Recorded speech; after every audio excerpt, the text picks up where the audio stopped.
Como les decía en el video anterior, durante el peronismo, el primer y segundo peronismo, se trató de alentar las expresiones de teatro criollistas, no tanto autores extranjeros traducidos o autores europeos, aunque fueran italianos, como el caso de Edoardo de Filippo o Pirandello, que era más culto. Eduardo de Filippo era tono más popular, incluso autores españoles como Alfonso Paso, o lo que tenía que ver con otros autores españoles, los hermanos Álvarez Quinteros. Ya había en esta cuestión del teatro argentino, teníamos la vertiente liberal reformista de tinte más político, la de Florencio Sánchez, pero también había otra vertiente costumbrista que era la de Malfatti y de las Llanderas, con obras como Así es la vida, que arrastraban mucha cantidad de público, eran costumbristas y de neto raigambre popular. Con respecto a estos autores, quiero contarles que Claudio Martínez Paiva, que era un poeta de la corriente criollista y escritor, también hablaba por la radio, es nada más ni nada menos que el abuelo de Claudio María Domínguez. Y Alberto Bacareza fue muy conocido por ser uno de los cultores del sainete, el género chico, tan popular en la primera mitad del siglo XX, y autor de la obra que sea más representativa de esa corriente, que es el Conventillo de la Paloma. Y también se buscaba apoyar a los grupos vocacionales, no tanto a los grupos independientes. El primer caso de censura ejercida ya por la subsecretaría que dirigía Raúl Appold fue con la representación de la obra El malentendido de Albert Camus, del escritor existencialista francés, Premio Nobel de Literatura. En 1949 hubo una moción de censura porque era una obra que tenía elementos compatibles con una visión atea del mundo. Si bien Camus tiene en algunas de sus obras elementos que pueden ser valorados por los creyentes, bueno, el malentendido se ve que no, y hubo unas cuestiones que generaron una moción de censura, pero después se pudo, a raíz de una serie de protestas encabezadas incluso por Victorio Campo, se pudo estrenar esta obra. Claro, también era de un autor francés. Bien, y también hubo una prohibición de Dostoyevsky, porque era ruso, pero Dostoyevsky no era comunista. Hasta profetizó lo que iba a ser la Revolución Rusa. Pero Dostoyevsky no era comunista. Y Gorky, que Gorky fue más cercano a la Revolución Rusa, pero bueno, en fin, tiene una serie de obras de teatro que cultivaban el género realista. Y también las obras de Bertolt Brecht. Brecht también había tenido problemas en su país natal, en algunos países europeos, por quizá la visión anarquista que tenía, ¿no? De cuestionar todo, hasta el amor a la patria, en fin. Esto lo relata Pedro Aschini, uno de los fundadores del grupo Nuevo Teatro, que también fuera pareja y colaborador de Alejandra Boero. Y también él plantea que había una cuestión medio clasista. El teatro independiente era muy frecuentado por la clase media. Y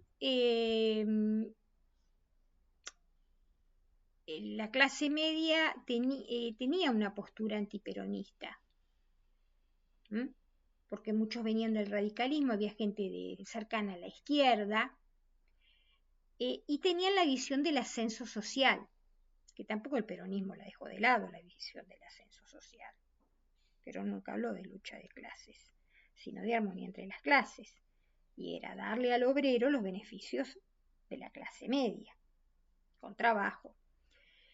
Y también porque hay testimonios de autores escritores, artistas también que comienzan su carrera en fines de los 40, principios de los 50, que era como una especie de refugio para los antiperonistas, donde podías ir al teatro independiente y mientras ensayabas, formabas parte de algún grupo de teatro independiente, podías hablar sin censura y criticar al gobierno, fundamentado o no. Esto lo contaba, por ejemplo, Enrique Pinti, ¿no?, que vivió su adolescencia acercándose a estos grupos porque la propaganda también llegaba a cansar a la gente, entonces era como un cable a tierra, se dice ahora. Bien, estos testimonios son muy interesantes, los utiliza Pelletieri y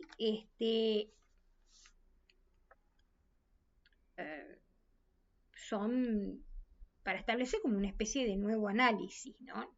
Vemos que no hay toda una cuestión uniforme y hay elementos a tener en cuenta.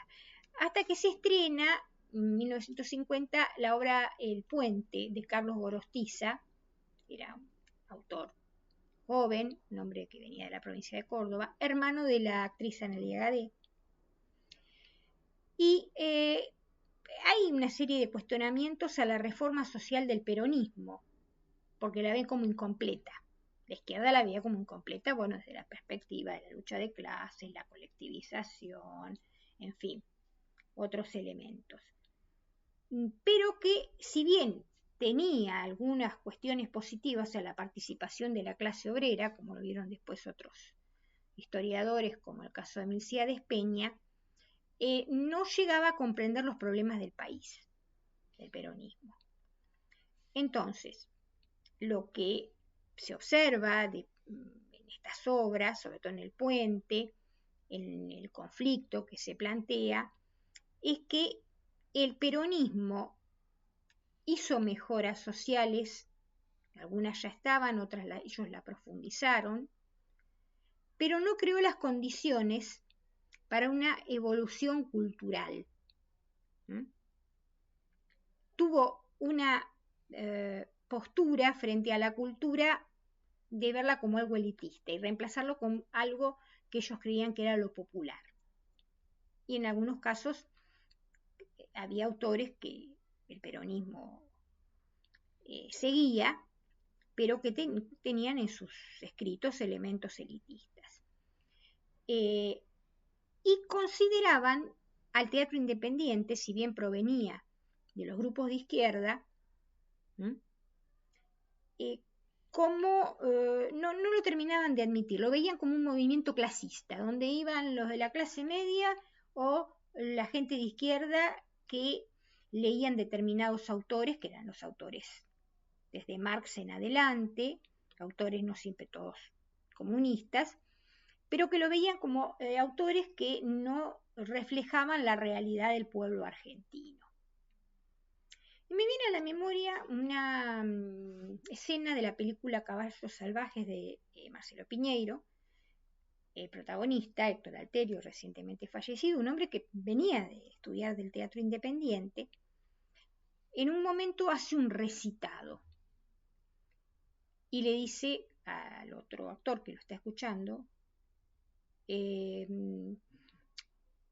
después del recitado, cita que está tomado de una obra de Máximo Gorki, y el actor que dialoga con él, que creo que era Leonardo Sbaraglia, le dice, pero como usted es actor, le dice, no, yo formaba parte de un elenco filodramático, y cita como una especie de asociación o sociedad de fomento o club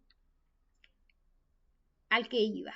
Esto era muy común entre la gente del Partido Socialista, el Partido Comunista, los anarquistas, formar en los comités políticos elencos filodramáticos, donde se representaban obras de contenido social de autores extranjeros como Máximo Gorki, también Erwin Piscator con el teatro político, y argentinos no solo Florencio Sánchez, sino también González Pacheco, que era un autor que provenía del anarquismo, o José González Castillo, que provenía del anarquismo, y que fue el padre de el poeta de tango Cátulo Castillo, que paradójicamente Cátulo Castillo va a adherir al peronismo. Su padre había sido anarquista. Bueno, esto era muy común.